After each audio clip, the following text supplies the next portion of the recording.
Continuando o assunto, galera. Os protestos pelo país em 2013. O movimento que ficou conhecido como Vem Pra Rua. Alguns jornalistas chamaram esse movimento de Jornadas de Junho, porque o ápice do movimento se deu em junho de 2013. E alguns jornalistas mais, assim, digamos, engraçadinhos, chegaram a chamar a revolta de Revolta do Vinagre, porque durante as manifestações houve muita repressão da polícia e era jogado gás lacrimogêneo nas pessoas.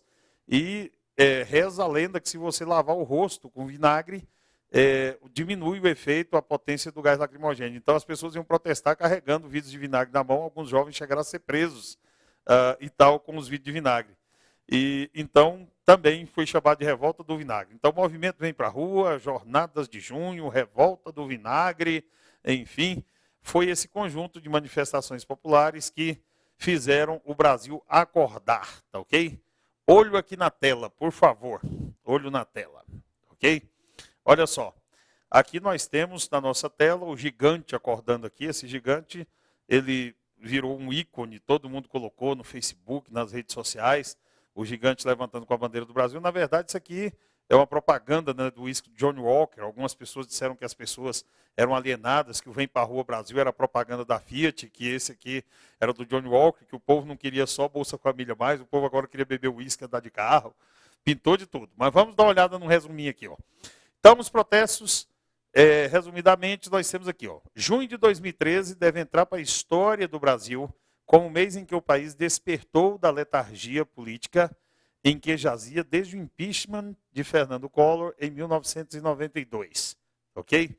Em mim aqui, por favor. Bom, pessoal, parece que depois que o Brasil se redemocratizou e depois que houve o movimento Cara Pintada, que foi o movimento em que os estudantes saíram às ruas para protestar e pedir a queda do presidente Fernando Collor de Mello,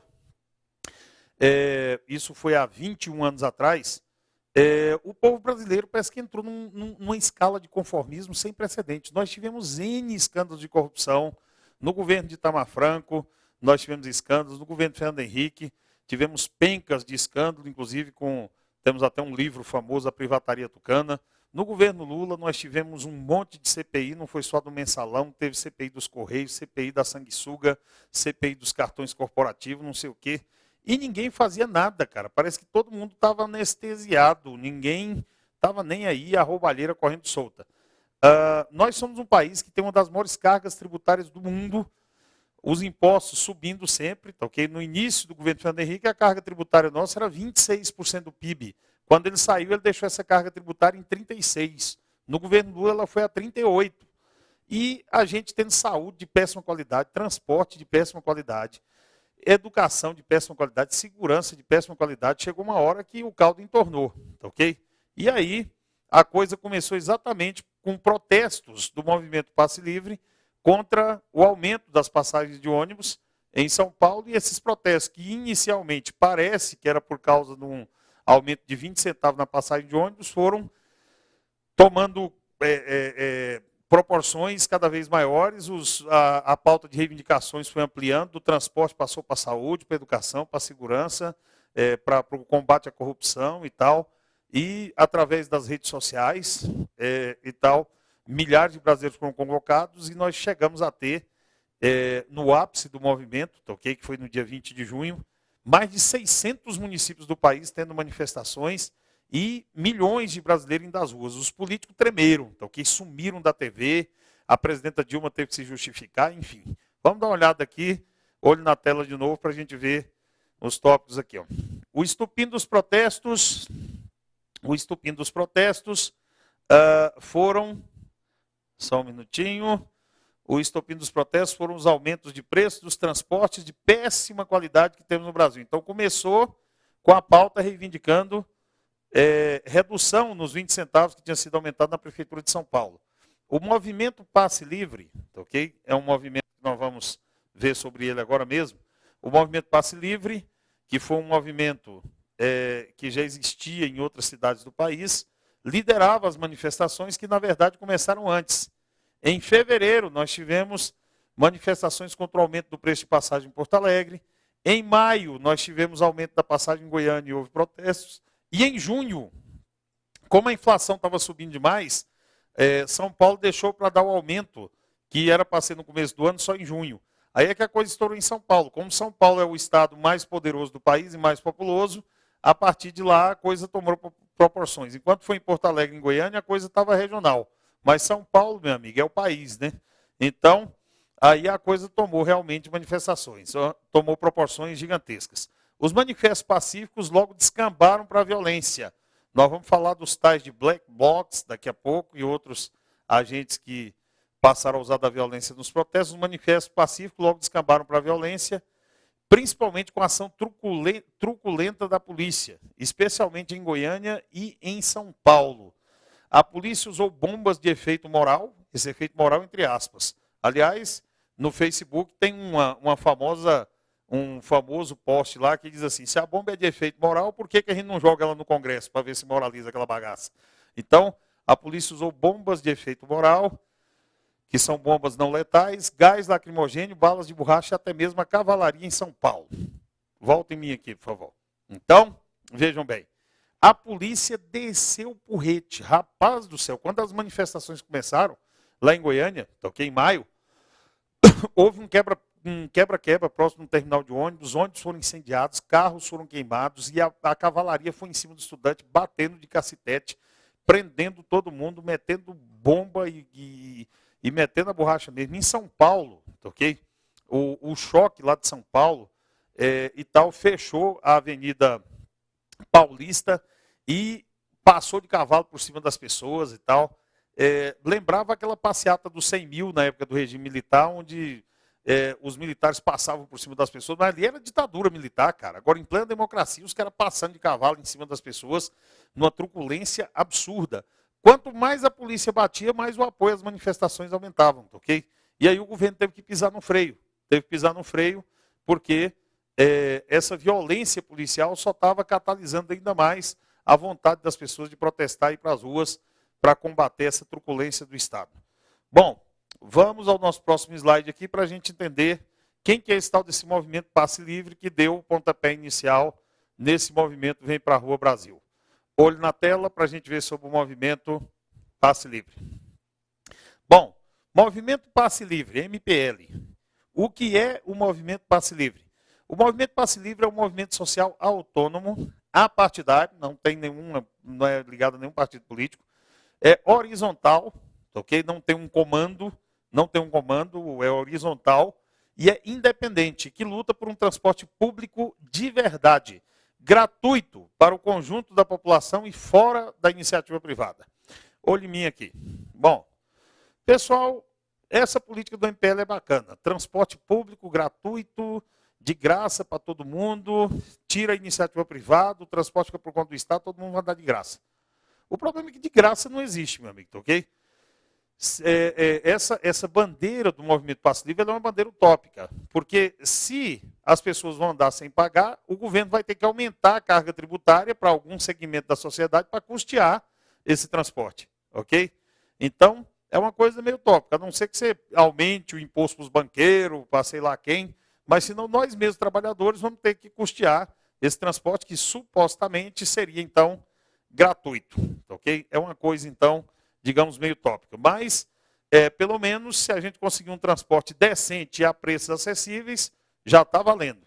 Mas transporte gratuito, do jeito que o MPL defende, é quase impossível. Olhe na tela de novo aqui, ok? Bom, o MPL ele foi batizado na plenária nacional pelo Passe Livre em janeiro de 2005, ok? Em janeiro de 2005. Em Porto Alegre. Lá em Porto Alegre, vocês sabem que acontece lá o famoso Fórum Social Mundial, que é o Fórum dos Pobres. Ele é um fórum que acontece em contraponto ao Fórum Econômico Mundial que acontece em Davos, na Suíça dos Ricos. Então, foi durante o Fórum Social Mundial de 2005, lá em Porto Alegre, que foi batizado a plenária nacional pelo Passe Livre. Mas antes disso, há 6 anos, já existia a campanha pelo Passe Livre em Florianópolis. O movimento só foi batizado de MPL em 2005, lá no Fórum Social. Mas há 6 anos já existia a campanha pelo Passe Livre em Florianópolis, ok? Fatos históricos importantes na origem e na atuação do MPL são a revolta do Buzu, em Salvador, também, em 2003, as revoltas da Catraca, em Florianópolis, 2004, 2005, e já em 2005 o movimento passa a ser um movimento de amplitude nacional e com o nome de MPL. Em 2006, o MPL realizou seu terceiro encontro nacional, com a participação de mais de 10 cidades brasileiras na Escola Nacional Florestan Fernandes, do MST, que é o Movimento de Trabalhadores Rurais Sem Terra. A Escola Nacional Florestan Fernandes é uma universidade criada pelo MST e tal, que forma lideranças do movimento, e tem cursos na área de agricultura familiar, não sei o que e tal, esse tipo de coisa. Então, o movimento Passe Livre também apoia outras causas sociais, como essa aí da reforma agrária. Então, olho em mim aqui, vejam só. Então, esse movimento Passe Livre, ele defende essa utopia do transporte gratuito para todo mundo, um transporte que seria totalmente estatal, e como vocês podem ver aqui, o terceiro encontro nacional foi lá na Escola Florestan Fernandes, que é ligado ao MST. Eles também estão imbuídos no apoio a outras causas, como o apoio à reforma agrária no país. Mas o foco deles é o transporte gratuito. Bom, vamos para adiante. Vamos ver o desenrolar das manifestações, tá ok? Olho na tela para a gente continuar. Bom, pessoal, tem um tema que vai começar a cair em prova. Anote isso daí. Anote, tá ok? Cyberativismo.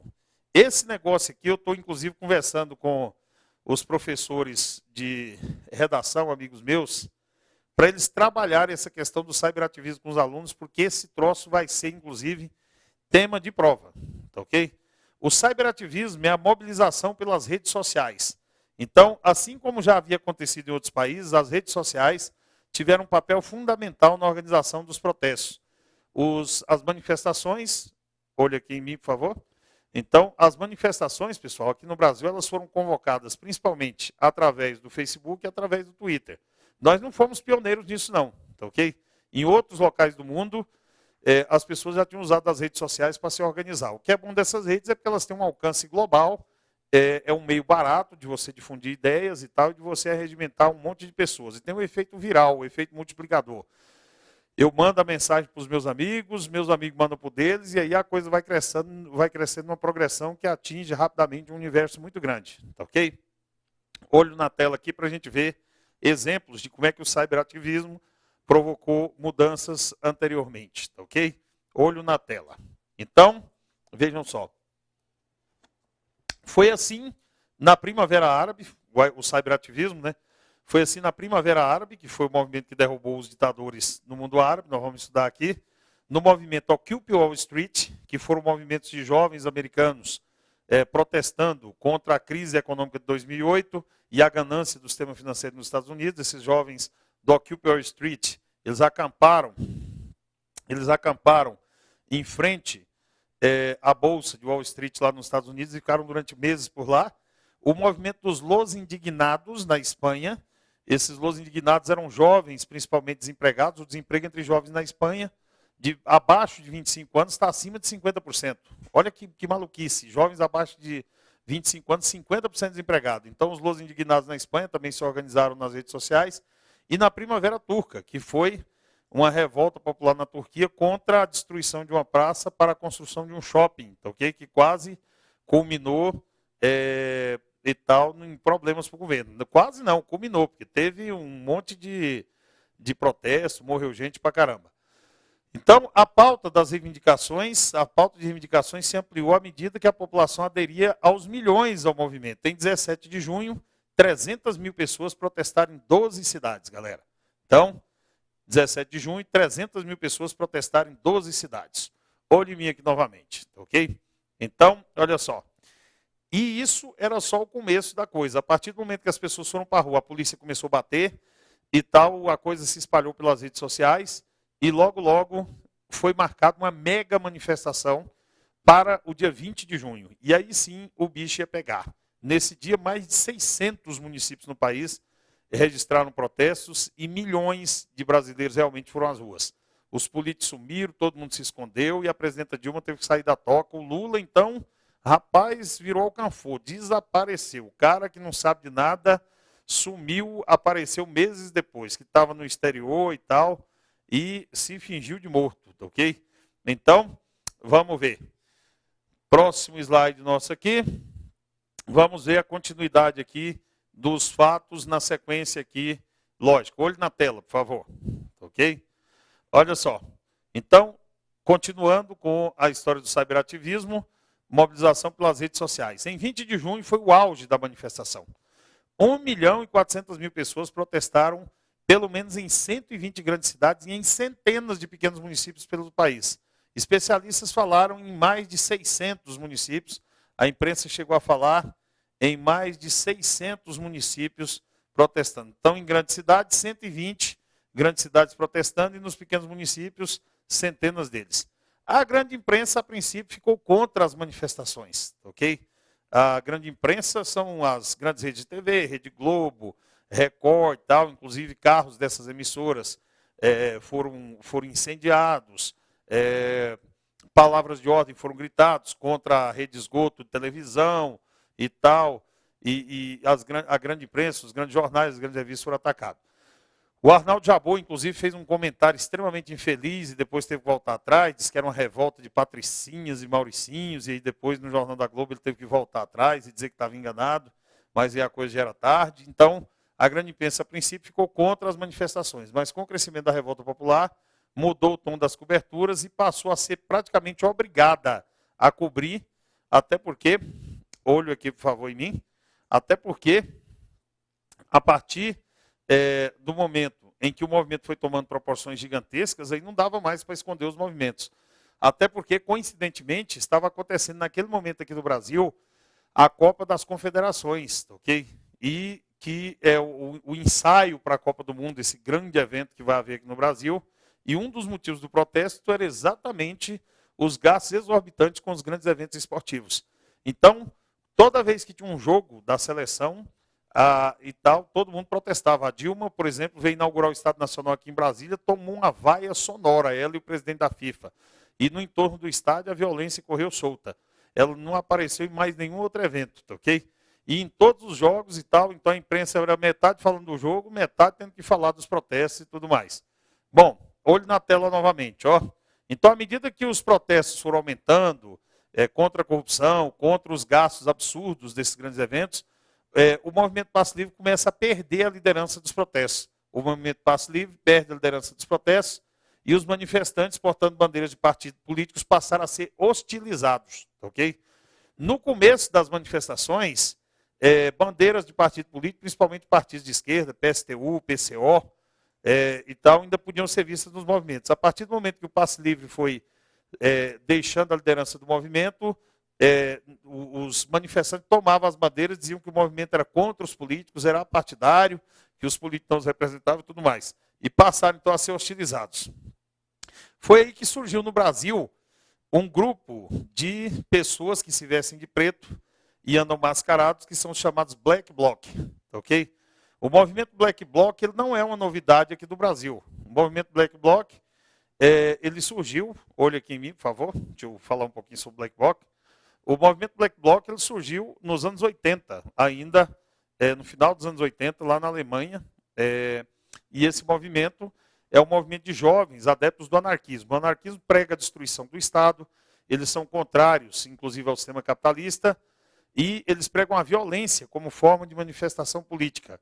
Inclusive, eles acham, na sua ideologia, justo atacar os principais símbolos do capitalismo. O que são os símbolos do capitalismo? Os bancos. Ok? Concessionários de veículos, já que para eles veículo é luxo, você devia ter muito ônibus, muito metrô, muito transporte público de qualidade e até mesmo gratuito. Então eles veem os bancos, veem as concessionárias de veículos como alvos legítimos, que eles podem atacar, depredar, incendiar, saquear e o diabo a quatro. Então, são inimigos do capitalismo, os Black Bloc, são adeptos do anarquismo, pregam a destruição do Estado, se vestem sempre de preto e andam mascarados para não ser identificados, e eles se misturam no meio da multidão e saem fazendo quebra-quebra por aí.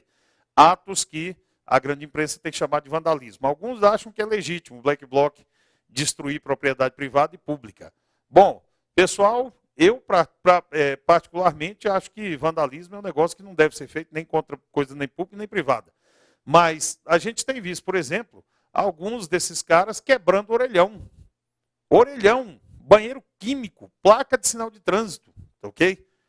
Agora, quebrar um banco, quebrar uma concessionária, ainda tem lá o viés ideológico deles que justificam deles serem capitalista. Mas o que um orelhão, o que um banheiro químico, o que uma placa de trânsito, um sinal de trânsito tem contra esses caras? Então, à medida que a violência dos black bloc tem aumentado, e a polícia tem reprimido muito pouco, porque no começo eles baixaram o pau, aí o governo mandou aliviar demais, os movimentos foram perdendo legitimidade, as pessoas foram se afastando das ruas, e hoje, quando os movimentos acontecem, na maioria das vezes, termina em atos de vandalismo. A população acabou se desmobilizando, em grande parte, por causa dessa ação violenta de black blocs.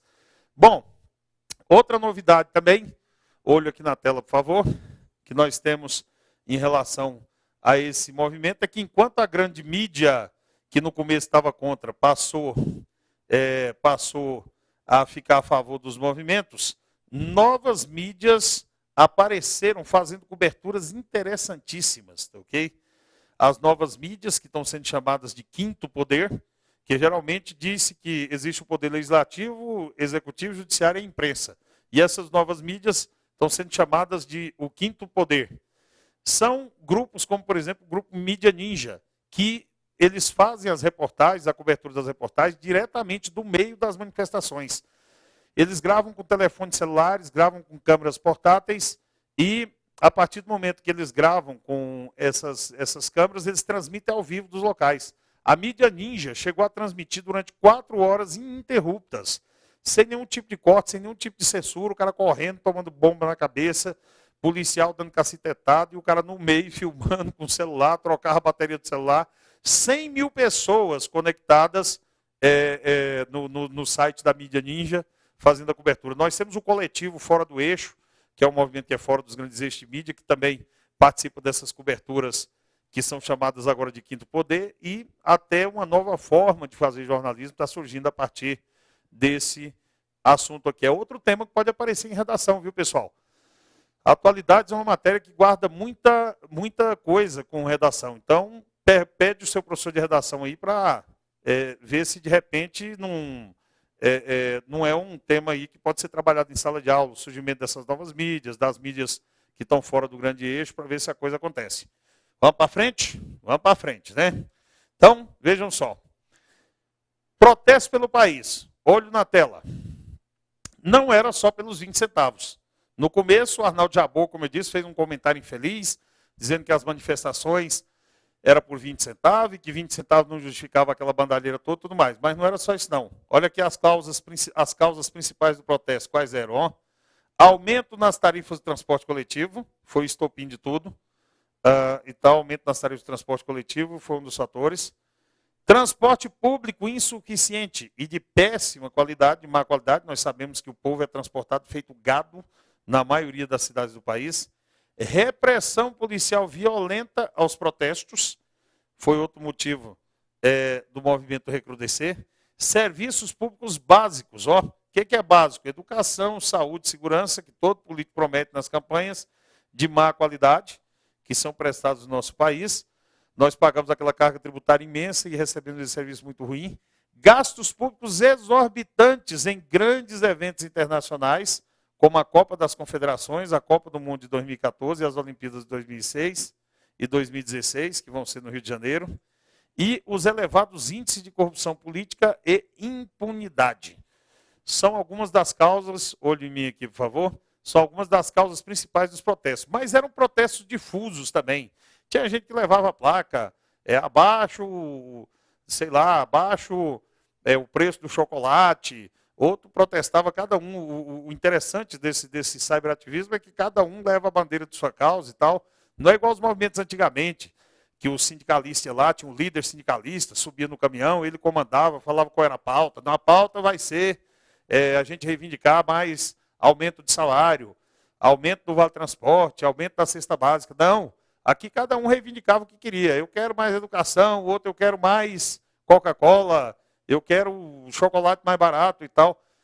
E aí a coisa foi perdendo foco. Muita gente falou, mas peraí, a gente não sabe o que o povo quer. Na verdade, a gente sabe, pessoal, o que o povo quer é mais decência da política. O que o povo quer é ter uma retribuição dessa carga tributária absurda com serviços públicos decentes. Nós queremos educação de qualidade, transporte de qualidade.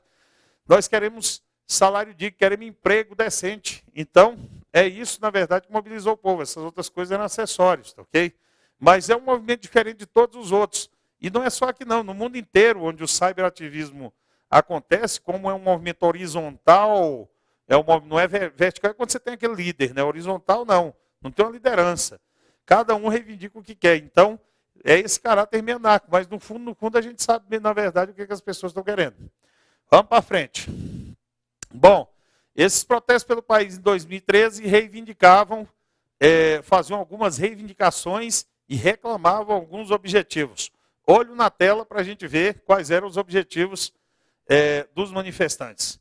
Então, o objetivo dos manifestantes era diminuir o valor ou eliminar a cobrança das tarifas. O MP queria a eliminação da cobrança e muitos queriam a diminuição do valor, o que acabou acontecendo na maioria das cidades. Implementação de transporte público de boa qualidade e que atenda a toda a população. Melhor gestão, eficiência e transparência nos gastos públicos. Nós temos uma lei de transparência aqui no país que está andando a passos lentos. A maioria dos estados não implementou portal da transparência, o governo federal já implementou, mas estados não. Dos mais de 5.600 municípios, a gente também não tem, a maioria não tem portal da transparência, enfim. E melhoria dos serviços públicos básicos, educação, saúde e segurança, que é aquilo que nós falamos. Ok? Então, olho aqui. Bem, então, pessoal, é isso que a gente quer. Por exemplo, ó, você já viu, por acaso, o governo construindo hospital com turnos de trabalhadores trabalhando 24 horas por dia, com prazo de entrega do hospital em 2 anos, hospital padrão FIFA. Mas para construir Maracanã, tá ok? Cujo preço de construção foi aumentado em mais de 30% ou 40%, lá tinha operário trabalhando 20... Lá tinha pleonasmo, né, minha gente? Eu não sou professor de português, deixa para lá. Então, para construir estádio da padrão FIFA, tem operário 24 horas, tem verba, tem grana, não sei o quê. Para construir escola, eu nunca vi uma escola ser construída com turno de trabalhador 24 horas, não, vamos entregar tudo com as carteiras no padrão FIFA, lousa no padrão FIFA, enfim. É isso que o povo quer ver. O governo tratando, tá ok? Temas como segurança, saúde e educação com a mesma prioridade que eles estão dando para esses grandes eventos. E não que esses eventos sejam de todo ruim. Vão deixar um legado, sim, na área da melhoria da mobilidade urbana, dos transportes. Vai trazer turista, vai gerar emprego aqui dentro, está gerando emprego já, pode trazer crescimento do PIB e tudo mais. Mas a gente sabe que essas coisas feitas a toque de caixa assim também rola muita corrupção. Então, o governo não usar 2 pesos, 2 medidas. Usar turno de 24 horas para fazer estádio e não usar para fazer hospital nem escola e não ter a mesma qualidade dos hospitais de escola que tem nos estádios da FIFA. Vamos para frente. Bom, continuando, olho na tela aqui, alguns objetivos dos manifestantes. Alguns objetivos dos manifestantes eram impedir a aprovação de projetos como, na época das manifestações, junho do ano passado, estava em tramitação na Câmara a PEC 37. Essa PEC, ela propunha retirar o poder de investigação do Ministério Público, do MP. Somente as polícias teriam o poder de investigar e o Ministério Público ia parar de ter esse poder. Bom, os corruptos estavam em festa, ok? Aqui pelo Brasil, diziam a maioria dos que eram favoráveis à retirada dessa PEC ou à derrota dessa PEC. Já aqueles que defendiam o ponto de vista da polícia diziam que a Constituição é muito clara. Quem investiga é a polícia, o Ministério Público apenas teria que entrar com as ações. Porque é injusto que quem investiga também tenha o poder de processar. Fato é que essa PEC 37 acabou sendo, depois dos protestos, derrotada por unanimidade no Congresso Nacional. Unanimidade. E antes dos protestos, todo mundo dava como certo que o Ministério Público ia perder o poder de investigar. Os políticos estavam adorando. E então, acabou que ela foi retirada. A PEC 33 também estava em tramitação na época. Foi proposta, ela dava ao Congresso Nacional o poder de revisar decisões do Supremo Tribunal Federal. Olha que loucura, cara. O Supremo vai lá e condena um mensaleiro. Aí, a Câmara dos Deputados, olha aqui em mim, por favor. Olha só. Digamos que o Supremo foi lá e condenou os mensaleiros. Se essa PEC tivesse passado, a Câmara dos Deputados poderia simplesmente, ok? Chegar e falar assim, não, vamos revisar a decisão e vamos suspender a condenação. Olha que absurdo, ela acabou sendo retirada de pauta. E ainda, uma outra coisa que as pessoas estavam protestando, olho na tela aqui, era o projeto Cura Gay, que era um projeto do deputado o deputado goiano João, esqueci, o João não sei das quantas, lá de Goiânia, que queria que psicólogos pudessem tratar de pessoas gays e tal, propondo pessoas que quisessem fazer tratamento gay, o que o Conselho Federal de Psicologia proíbe. Todos esses projetos acabaram sendo retirados de pauta, tá ok? É isso por enquanto.